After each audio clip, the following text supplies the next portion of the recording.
duraan dursee kan hin danda'amne hunda akka humna keenyaatti akka dandeenyu nu godhee kanas hin nu gahee Waaqayyo haadha isaa wajjin haa galatoomuun jedha.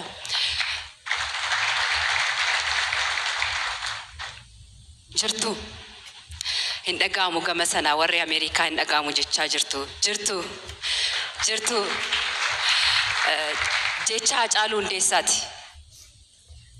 Abbootiin amantaa haadholiin abbooliin keessummoonni asitti argamtan hiriyoonni Acee biyya keessaa fi alaa uummanni addunyaa irra jirtan qeerroo fi qarreen daa'imman kaadhimamtoonni fi injifattoonni badhaasa Haacaaluu Hundeessaa marsaa sadaffaa tamsaasa kallattiin nu hordoftan dhugaa Acee obsaan Waaqa irraa eeggachaa jirru hundi keessan maqaa jaalallee koo ijoollummaa amanamaa qulqulluu abbaa ijoollee koo bara dargaggummaa abbaa dhugaa fakkeessuu fi fakkaachuu hin dandeenye abbaa warraa koo hanga dhumaa akka laphee guutuun warra isa jaalatu akkasumas isa goomatu fuuldura dhaabbadhu na godhee goota jaalalaa darbeellee kan hunda caalu qoricha asumee fi as dhihoo seenaa dabee sirreessee dhugaa nu barsiisee Haacaaluu Hundeessaatiin baga nagaan dhuftan baga guyyaa kanaan nu ga'e anaa dhufuun jedha. Acee kooanii fi ijoolleen kee yaaddoo kee irraa kan hafe nagaa jirra. Galata Waaqaa ijoolleen keenyas guddataniiru. Wantoonni baachuu hin dandeenye baay'een jiraatullee akka ati naan jettu Waaqayyo hin dandeessisuuf namaaf hin kennu. Akka arjummaa isaatti keessa darbus jiruu koo keessatti Waaqa gaditti yeroo mara waan na wajjin jirtuuf ani guutuudha. Acee koo waggaa 4 guutuu hin dhuftaa kee malee hin hafta jedhee hin beeku. Ati yoo dhufuu baattes karaan sirraa fagaate illee amman si bira dhufutti si yaada. Acee koo warri dhugaa kee nyaatanii dhiiga kee dhuganii dhugaa kee yoom akka baasan beekuu baadhus warri si ajjeesisee fi si ajjeesee mucayyoon ergamtuun isaanii warri xiqqaa hanga guddaa waa'ee ajjeechaa kee beekan dhugaa kee irra ciisan uffata keessatti kan maraatan gaaddidduu isaaniin kan rifatan kan dhaabbitti du'an jiruu fi jiraachuun kan jalaa badee nagaa akka hin qabaanne halkanii fi guyyaa akka boqonnaa hin arganne sirriitti beeku. Acee koo Acee ajjeesnee kaayyoon keenya nuuf milkaa'a jedhanii yaadan ummata abdii kutachiifna jechuun ofii abdii kutatan ummata miliyoonaan lakkaa'amu keessattuu daa'imman reefuu dhalattu keessatti siidaa taatee onnee keessa akka jirtu yeroo beekan kan maraatan manni haa lakkaa'u. Yaa warra gantuu fi yartuu kan Waaqayyo kabaje namni uumaa gochuu hin danda'u. Acee koo waan lafa kanaa silaatuu beekta fakkeessuu fi fakkaachuun kan guutamedha. Lafa yeroodhaaf irra jiraannu kanarratti maaf dubbattanaan jedhu akkamittan dubbii dhiisaa maaf gaafattanaan jedhu akkamittan gaafii dhiisaa.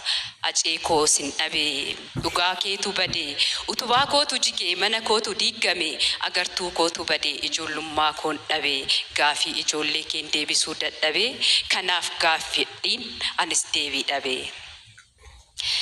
Kan siniif hin galle tu anaaf galuu didee waan beektan qabdaniifus sobni soba sinitti fide garaadhaaf jiraachuun onnee keessan miidhe sodaa keessanitu naaf galuu didee namni akkamitti of dhokatee miira isaa sobee jiraata.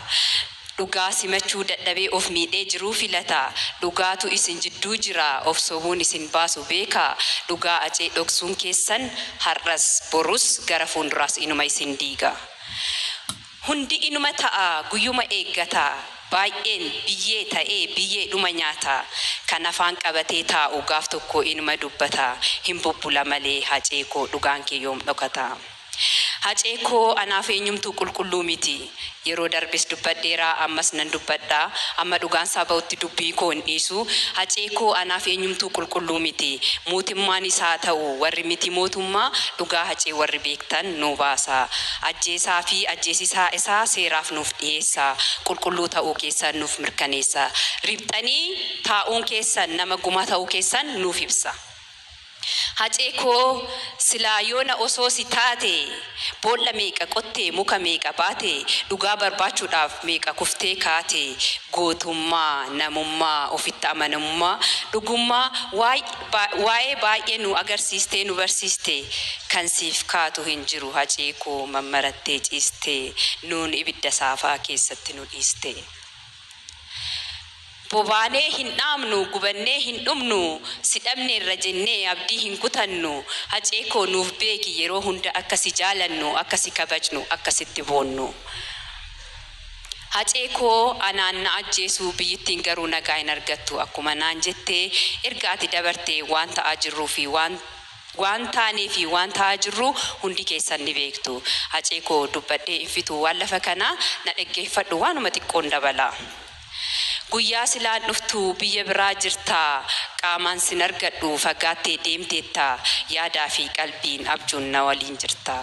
Kan si ajjeesan irra maqaa si balleessuuf micayyoo ergamtuu isaanii bilisa baasuuf waa baay'ee godhanii dhugaa kee dhoksuuf hacee manaa fuutee baate jedhanii basaastota isaaniin dhugaa haguuganii ajandaa hin jirreen olola oofanii warri ofii salphoo si se'anii maqaa kee xureessuuf bu'anii ka'anii. Haceekoo kan baatu ganama kan galtu galgala dhuftaa keen eegaa balbalan ilaala garaan na rifata onneen na dhahata mirri sodaanatti namni qaamni na hollata bilbilli keen ka'u rukutamee keen dhagahe yeroo na labahu lafatu na maree amanuun dadhabe ol seenee gadi bahus sagalee keen dhabe ati diriirteetta haceekoo fuulli kee gammachuun guutame.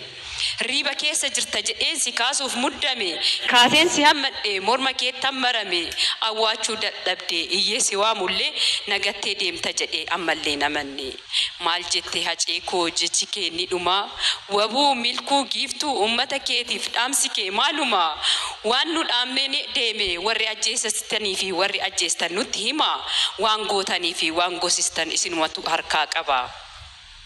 Haceekoo Boye sin deebisu iyyuu sin hambisu nutu si ta'e situ nuun miidhaa midhaan nyaannee miidhamnee muuxanne dhugaa kee baasurraa ukkaamamnee hafne dhugaa sobaan dhuguun dhiigaan dhiquun hacee ajjeesanii boqonnaa argachuun akka hin taane beekaa ribanii jiraachuun.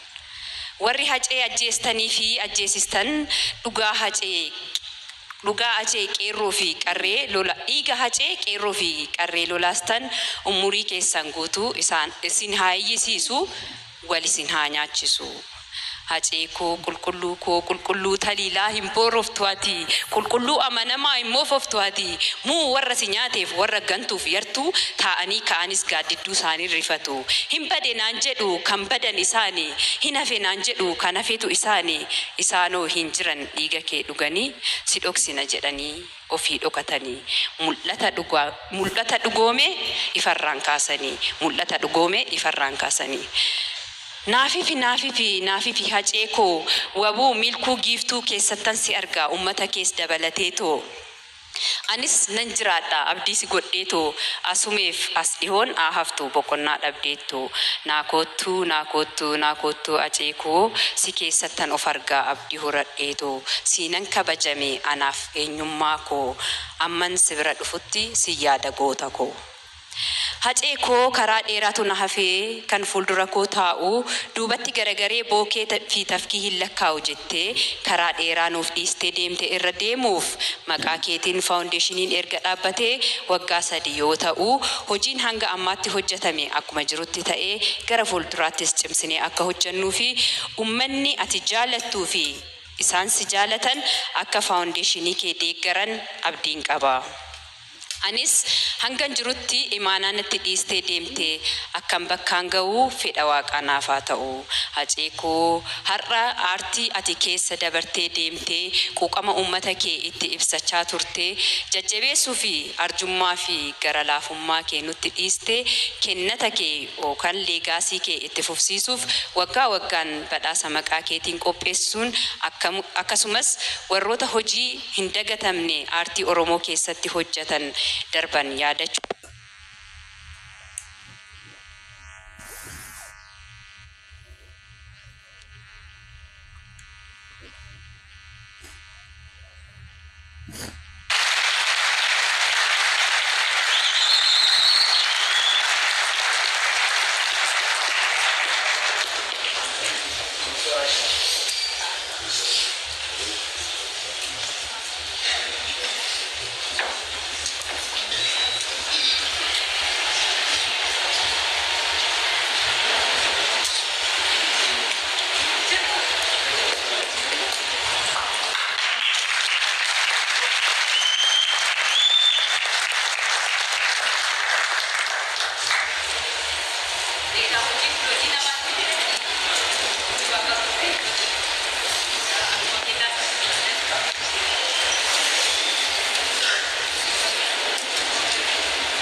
Argitanii waan nama waan ta'eef deebi'ee natti fakkaata.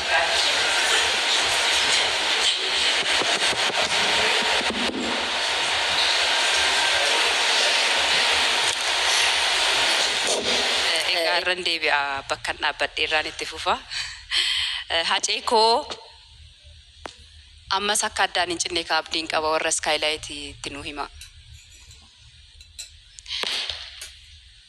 Hacee koo har'a aartii ati keessa dabartee deemtee quuqama uummata kee itti ibsachaa turte jajjabeessuu fi arjummaa fi gara laafummaa kee nutti dhiistee kennata yookaan leegaasii kee itti fufsiisuuf waggaa waggaan badhaasa maqaa keetiin qopheessuun akkasumas warroota hojii hin dagatamne aartii Oromoo keessatti hojjetanii darban yaadachuuf akka namaatti osoo hin taane akka fedha waaqaatti marsaa sadaffaarra geenyeerra.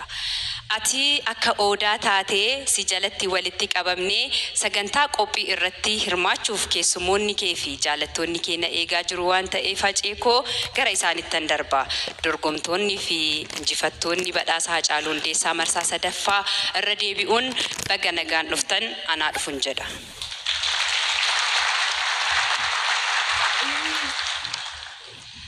Milkaa'inaa fi miidhagina sagantaa kanaaf gahee guddaa kan qabdan boordiin faawundeeshinii Hacaaluu Hundeessaa, koreen badhaasa Hacaaluu Hundeessaa akkasumas hojjettoonni hundi keessan galatoomaan jedha. Isinillee na galateeffadha. Ispoonsaroonni keenya